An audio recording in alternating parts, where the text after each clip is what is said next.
গণসার্বভৌমত্ব, জনগণের অভিপ্রায়ের পরম অভিব্যক্তি, এটা অত্যন্ত গুরুত্বপূর্ণ একটা রাজনৈতিক এবং আইনি ধারণা।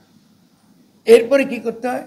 এরপরে বলে গণ অভ্যুত্থান হওয়ার পরে জনগণ একটা গাঠনিক শক্তি হিসেবে হাজির হয়, গঠন করবার ক্ষমতা আকারে সে হাজির হয়।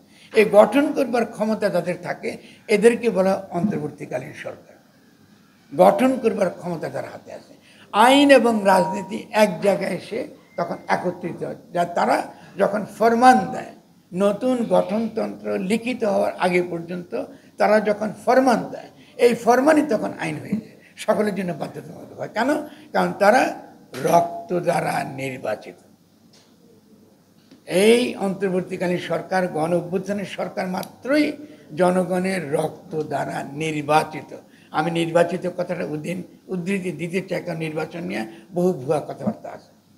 এই সরকার অনির্বাচিত সরকার নয়, এই সরকার নির্বাচিত সরকার। কিভাবে?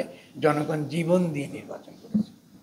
কারণ তাদেরকে আগের আইন, তাদের যে অধিকার, তাদের যে ইনসাফ পাবার অধিকার, এই অধিকারকে বঞ্চিত করেছে, হরণ করেছে বলে এই ধরনের একটা সরকার এসেছে, জনগণ তাকে কায়েম করেছে।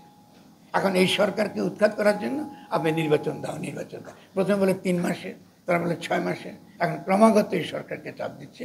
এই সরকারের পক্ষে তো টিকে থাকা সম্ভব নয় স্বভাবতই, কারণ এই কথাগুলো ব্যাখ্যা করবার, বুঝিয়ে বলার তো লোকজনও তো নাই বাংলাদেশ। কারণ দেখুন, গাঠনিক ক্ষমতা, একটু শব্দগুলো আপনার সাংবাদিক ভাই, আমার ভাই, আপনার প্রত্যেক আমার মিত্র, একটু ধারণাগুলো, পরিভাষাগুলো মনে রাখবেন।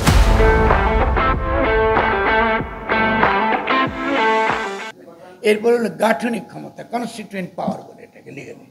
এই কনস্টিটিউয়েন্ট পাওয়ারের ভিত্তিতে তারা নতুন গঠনতন্ত্র প্রণয়ন করবার প্রক্রিয়া তারা শুরু করে।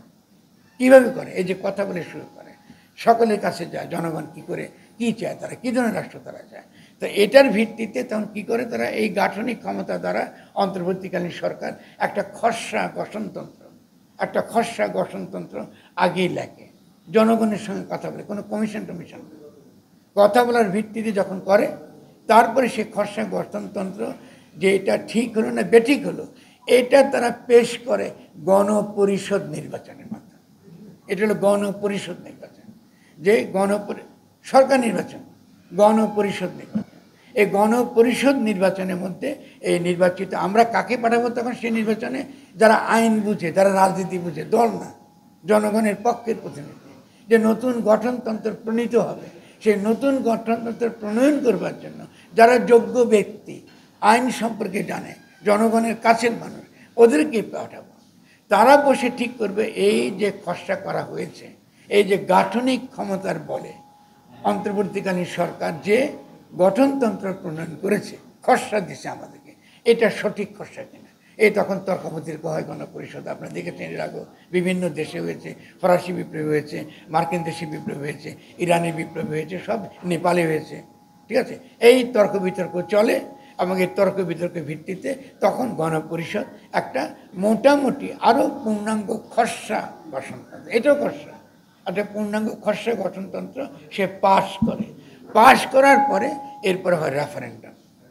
জনগণের কাছে যাই যে তুমি যে ইচ্ছার কথা বললে আমাকে, তোমাদের কাছে যে আসলাম, এত যে কথা নিলাম আমরা, এটা এই নতুন গঠনতন্ত্রে এটা প্রতিফলিত হয়েছে কিনা। জনগণ রেফারেন্ডামে যখন এটাকে গ্রহণ করে তখন এটা রাষ্ট্রের নতুন গঠনতন্ত্রে, নতুন ব্যবস্থা, নতুন রাষ্ট্র হিসেবে হাজির হয়।